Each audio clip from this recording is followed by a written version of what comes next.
Hello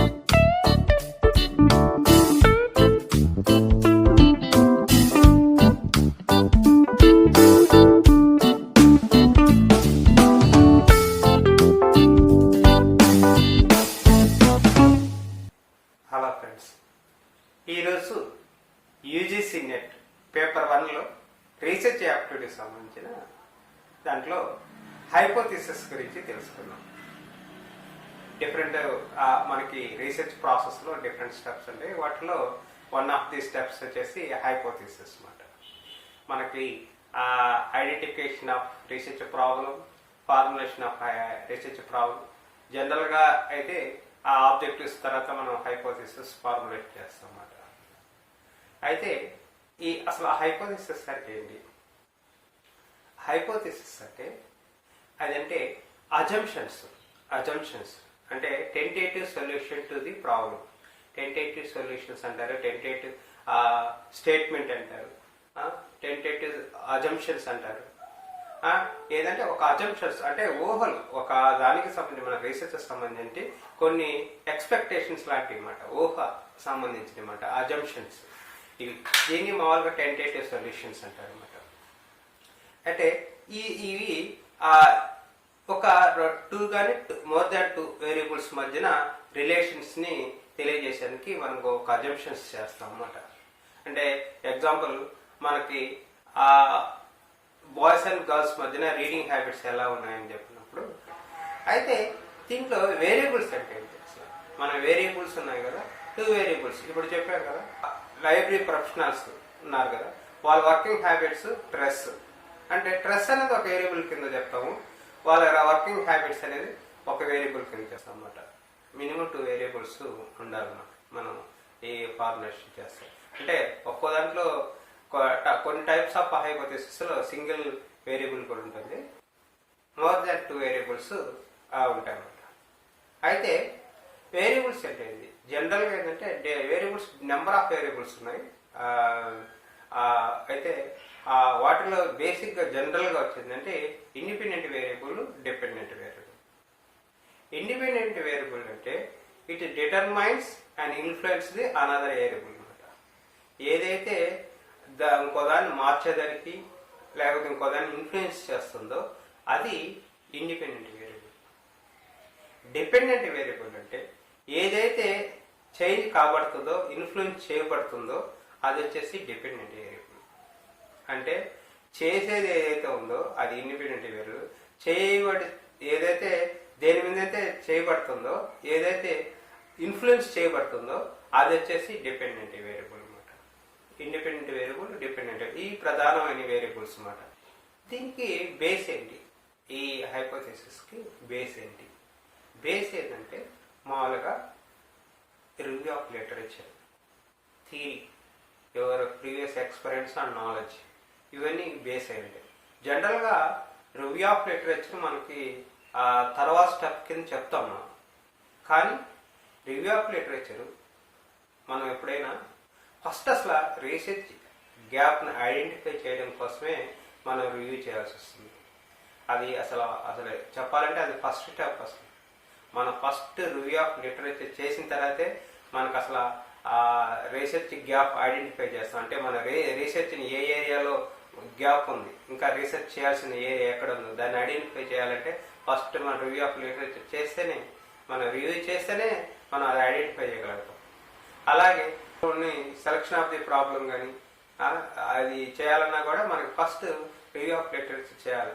కానీ జనరల్గా మనకి రీసెర్చ్ ప్రాసెస్లో అది తర్వాత స్టెప్ కింద చెప్తాం కదా review of literature. Even hypothesis formulation చేయాలన్నా కూడా రివ్యూ ఆఫ్ లిటరేచర్ చేసిన దానివల్ల మనం ఫార్ములేట్ చేయగలుగుతాం. అలాగే ప్రీవియస్ థియరీ ఎక్స్పీరియన్సెస్ ఉన్నా కూడా మనం ఈ హైపోథిసిస్ ఫార్ములేషన్ చేస్తాం అన్నమాట.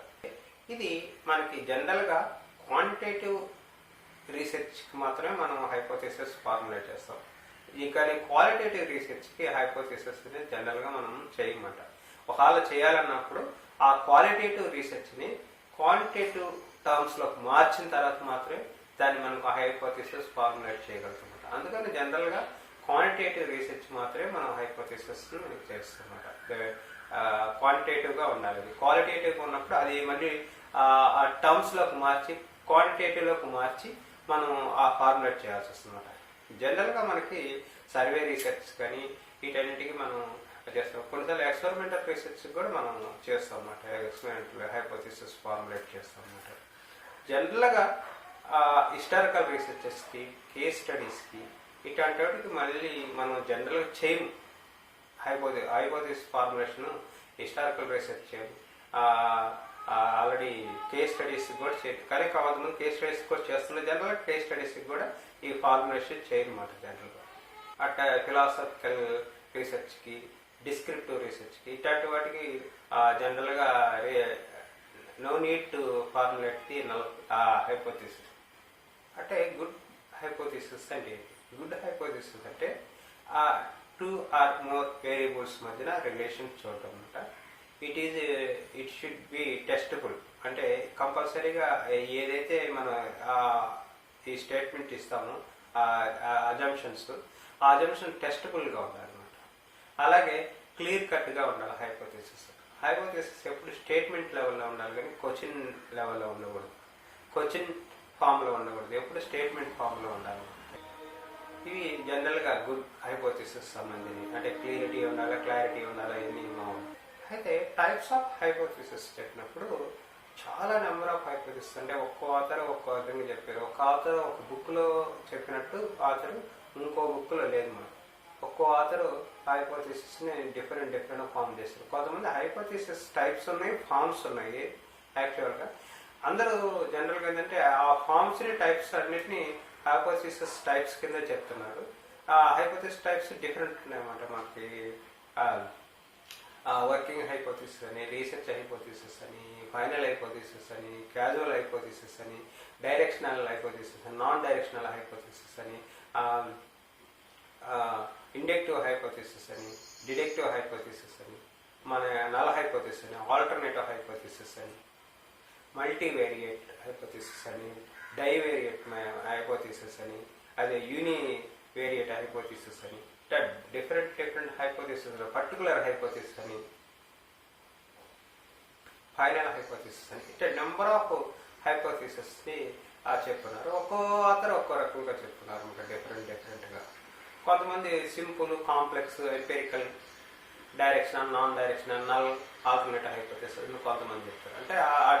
అంటే ఒక ఆథర్లో ఒక బుక్లో మనకి రీసెర్చ్ మెథడాలజీ చెప్పినట్టు ఇంకోటి చెప్పట్లేదు. అంటే వాళ్ళు డిఫరెంట్ లెవెల్, వాళ్ళ యూస్లో వాళ్ళు చెప్తున్నారు అనమాట. బేసిక్గా ఏంటంటే మనకి ఇవన్నీ హైపోథిసిస్ అన్ని అవన్నీ ఏంటి అనేది మనం కొత్తగా చూద్దాం. ఎందుకంటే అది చాలా లెంగ్త్ ఇవ్వట. ఒక్కో దాన్ని ఏంటి అనేది, ఒక్కో హైపోథిసిస్ ఏంటి అనేది. జనరల్గా ఏంటంటే బేసిక్గా వచ్చేసి హైపోథిసిస్ మనం నల్ హైపోథిసిస్, ఆల్టర్నేటివ్ హైపోథిసిస్ అంటారు కదా, చెప్తాం అన్నమాట. కానీ టైప్స్ ఆఫ్ హైపోథిసిస్ చెప్పినప్పుడు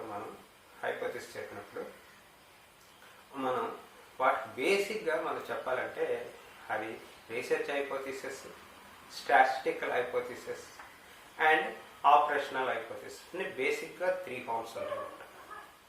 research hypothesis, statistical hypothesis and operational hypothesis. దీంట్లో ఫార్మ్స్ ఉంటాయి అన్నమాట. నల్ ఫార్మ్, డైరెక్షనల్ అంటే ఆల్టర్నేటివ్ హైపోథిసిస్ దాంట్లో ఉంటాయి అన్నమాట. ఈచ్ దాంట్లో మనకి జనరల్గా దీంట్లో ఇప్పుడు ఒక ఎగ్జాంపుల్ తీసుకుందాం. మనకి to find out the relationship between stress and the work efficiency of the library professionals. Work ఎఫిషియన్సీకి, స్ట్రెస్కి దాని మధ్యన రిలేషన్స్ కనుక్కోవడానికి ఇది objective. To find out relationship between stress and work efficiency of library professionals, అది objective. దానికి hypothesis, మనం research hypothesis ఏం చెప్తారంటే, రీసెర్చ్ హైపోథిసిస్లో నల్ హైపోథిసిస్ చెప్పాలంటే, అంటే నల్ హైపోథిసిస్ అంటే మనకి జనరల్గా ఇప్పుడు చెప్పారు డిఫరెంట్ టైప్స్లో, వాటిలో నల్ హైపోథిసిస్, ఆల్టర్నేటివ్ హైపోథిసిస్ ప్రధానంగా చెప్తారు. నల్ హైపోథిసిస్ అంటే మనం ఒకదానికి ఏనికి పార్షియాలిటీ చూపించమాట. ఏది no relations between stress and efficiency. అంటే అలాగే ఇప్పుడు బాయ్స్ అండ్ గర్ల్స్ ఉన్నారు. Boys and girls reading habits ఉన్నాయి. there is no difference between visiting the library to reading the books. Boys and girls మధ్యన ఏ డిఫరెన్స్ లేదు అనేది null hypothesis. అలా కాకుండా బాయ్స్ ఎక్కువగా వస్తారు లేకపోతే గర్ల్స్ ఎక్కువగా వస్తారు, అది ఆల్టర్నేటివ్ హైపోథెసిస్ చెప్పొచ్చు అనమాట. ఆల్టర్నేటివ్ చెప్పొచ్చు అనమాట. అంటే ఒకదానికి పార్షియాలిటీ చూపించని ఆల్టర్నేటివ్ హైపోథెసిస్ గురించి చెప్పొచ్చు. దేనికి ఏ యొక్క దానికి పార్షియాలిటీ చూపించకుండా దేర్ ఈజ్ డిఫరెన్స్, ఏది డిఫరెన్స్ లేకపోవడం అనేది చెప్పడం అనేది నల్ హైపోథెసిస్ అని చెప్తాం అనమాట. నల్ హైపోథెసిస్ ని H0 కింద చెప్తాం. ఆల్టర్నేటివ్ హైపోథెసిస్ ని HA అంటారు, లేకపోతే H1, H2, H3 అంటే ఎన్ని ఆల్టర్నేటివ్ హైపోథెసిస్ ఉన్నాయి అన్ని H1, H2, H3 అలా చెప్తాం అన్నమాట. ఇవి ప్రధానమైన ఈ దాంట్లో అన్నమాట. Null hypothesis, alternative hypothesis. Null hypothesis అంటే there is no difference between the among the variables. ఏ వేరియబుల్స్ మధ్య డిఫరెన్స్ లేకపోవడం అనే యొక్క అజంప్షన్స్ మనం చేయడం అనేది null hypothesis. There is a relation between among the variables అనేది ఆల్టర్నేటివ్ హైపోథెసిస్ చెప్పొచ్చు అన్నమాట. అలాగే టెస్టింగ్ అది డిఫరెంట్. మన టెస్టింగ్ అప్పుడు నల్ హైపోథెసిస్ రిజెక్ట్ చేస్తే ఆల్టర్నేటివ్ హైపోథెసిస్ అవుతుంది అన్నమాట. మామూలుగా రీసెర్చ్ ఇప్పటి వరకు రీసెర్చ్ జరగని ప్రాంతంలో, రీసెర్చ్ కొంచెం మాత్రమే జరిగిన ప్రాంతాల్లో, లేకపోతే డిఫరెంట్స్ ఒపీనియన్స్ ఒక దాంట్లో వచ్చింది, ఒక దాంట్లో బాయ్స్ ఎక్కువ మంది చదువుతున్నారు ఒక ఫైండింగ్ వచ్చింది, ఇంకో వాళ్ళ స్టడీస్ గర్ల్స్ ఎక్కువగా చదువుతున్నారు, రీడింగ్ హ్యాబిట్స్ ఉన్నాయని ఇంకో దాంట్లో వచ్చినప్పుడు, ఇట్లాంటప్పుడు మనం ఈ రీసెర్చ్ ఆ ఏరియాలో చేయాల్సి వస్తుంది. దానికి అప్పుడు ఫార్ములేషన్ హైపోథెసిస్ ఫార్ములేట్ చేస్తాం అన్నమాట. అలాగే అయితే మనకి ఆల్రెడీ జరిగిన ఫైండింగ్స్ మొత్తంలో ఒకే సైడ్ కానీ మనకి ఆల్రెడీ ఫైండింగ్స్ వచ్చినాయితే ఆ ఏరియాలో మనం చేయాల్సిన అవసరం లేదు. ఒకవేళ చేసినా దానికి మనకి ఆల్టర్నేటివ్ హైపోథెసిస్ ఫార్ములేట్ చేస్తారు అన్నమాట. జనరల్గా మనకి ఇప్పటివరకు రీసెర్చ్ చేయని దగ్గర మనకి అట్లాంటి దగ్గర ఇది చేస్తారు అన్నమాట. ఇక్కడ మనకి ఒక ఎగ్జాంపుల్ చెప్పాను కదా, ఇప్పుడు to find out the relationship bit stress and work efficiency of library professionals, అది స్టేట్మెంట్. దానికి ఫార్ములేట్ చేసేప్పుడు హైపోథెసిస్ ఫార్ములేట్ చేసేప్పుడు మనం రీసెర్చ్ హైపోథెసిస్ ఫస్ట్ది అంటే 3 టైప్స్ ఆఫ్ చెప్పాం కదా, research hypothesis, statistical hypothesis, operational hypothesis. ఆ రీసెర్చ్ హైపోథెసిస్ స్టేట్మెంట్ ఎలా ఉంటుంది, నల్ హైపోథెసిస్ ఫార్ములేట్ చేసేప్పుడు రీసెర్చ్ హైపోథెసిస్ లో నల్ హైపోథెసిస్ ఫార్మ్ అన్నమాట. Null hypothesis form, alternative null hypothesis forms of the hypothesis. Types of hypothesis ఈ 3 చెప్పాము ఈ మాట. మనకి ఈ ఫార్మ్స్ లో నల్ ఫామ్ లో మనం ఇప్పుడు రీసెర్చ్ హైపోథెసిస్ చెప్పేప్పుడు నల్ ఫామ్ లో చెప్పేప్పుడు null form of alternative form ఉంటుంది. ఈ null hypothesis alternative hypothesis. Null form లో చెప్పేప్పుడు there is no significant relationship between stress and work efficiency of library professionals. Significance అనేది చాలా ఇంపార్టెంట్ అనమాట. సిగ్నిఫికెన్స్ మామూలు కొంత డిఫరెన్స్ ఉంటుంది కానీ ఆ రిలేషన్షిప్ ఉంటుంది, కానీ సిగ్నిఫికెంట్ రిలేషన్షిప్ ఉందా లేదా అనేది ఇంపార్టెంట్ అనమాట. ఇది జనరల్. అదే దాన్ని స్టాటిస్టిక్స్ హైపోథెసిస్ లో చెప్పాలంటే there is no significant relationship in mean score of stress and work efficiency of library professionals. అంటే మీన్ స్కోర్ లో డిఫరెన్సెస్ ఏమి లేదు అనేది మనం స్టాటిస్టికల్ గా చెప్తాం అన్నమాట. స్టాటిస్టికల్ గా చెప్పినప్పుడు స్టాటిస్టికల్ ఆ వర్డ్స్ ని యూజ్ చేయాలన్నమాట. సిగ్నిఫికెంట్ లేకపోతే కోరిలేషన్ అంటాం, దేర్ ఈజ్ నో కోరిలేషన్ అంటాం. అంటే ఇక్కడ మీన్ స్కోర్ లో డిఫరెన్సెస్ ఏం లేదంట, ఇది స్టాటిస్టికల్ గా చెప్పేప్పుడు. అలాగే ఆపరేషనల్ హైపోథెసిస్ చెప్పేప్పుడు there is no significant relationship in mean score of stress and work efficiency of library professionals with the help of ABC tool. అంటే ఏదైతే మనం ఈ మీన్ స్కోర్ దీంట్లో కూడా చెప్తాం ఆపరేషన్ మేనేజ్ లో, అయితే దీంట్లో మనం టూల్ చెప్తాం. ఏ టూల్ యూజ్ చేసి దీన్ని చెప్పాము with the help of ABC tool. ఏదైనా టూల్ కావచ్చు. ఆ టూల్ మనం చెప్తామంట. దీంట్లో మనకి there is no significant difference in mean score of stress and work efficiency of library profession with the help of ABC tool. ఏదైనా టూల్ కావచ్చు, ఆ టూల్ మనం చెప్తామన్నమాట. That is operational hypothesis. అంటే ఇవి బేసిక్ అన్నమాట. రీసెర్చ్ హైపోథెసిస్ లో general గా చెప్తాం there is no significant differences అని. అలాగే స్టాటిస్టికల్ ఏమంటే మీన్ స్కోర్, అంటే మీన్ స్కోర్ లో కోరిలేషన్ అది చెప్తాం అన్నమాట. ఆ స్టాటిస్టికల్ గా చెప్తాం. థర్డ్ వన్ వచ్చేసి ఏ టూల్ వాడాం ఆపరేషన్స్లో మీన్ స్కోర్లో ఏ టూల్ వాడామనేది దాన్ని మెన్షన్ చేస్తాం.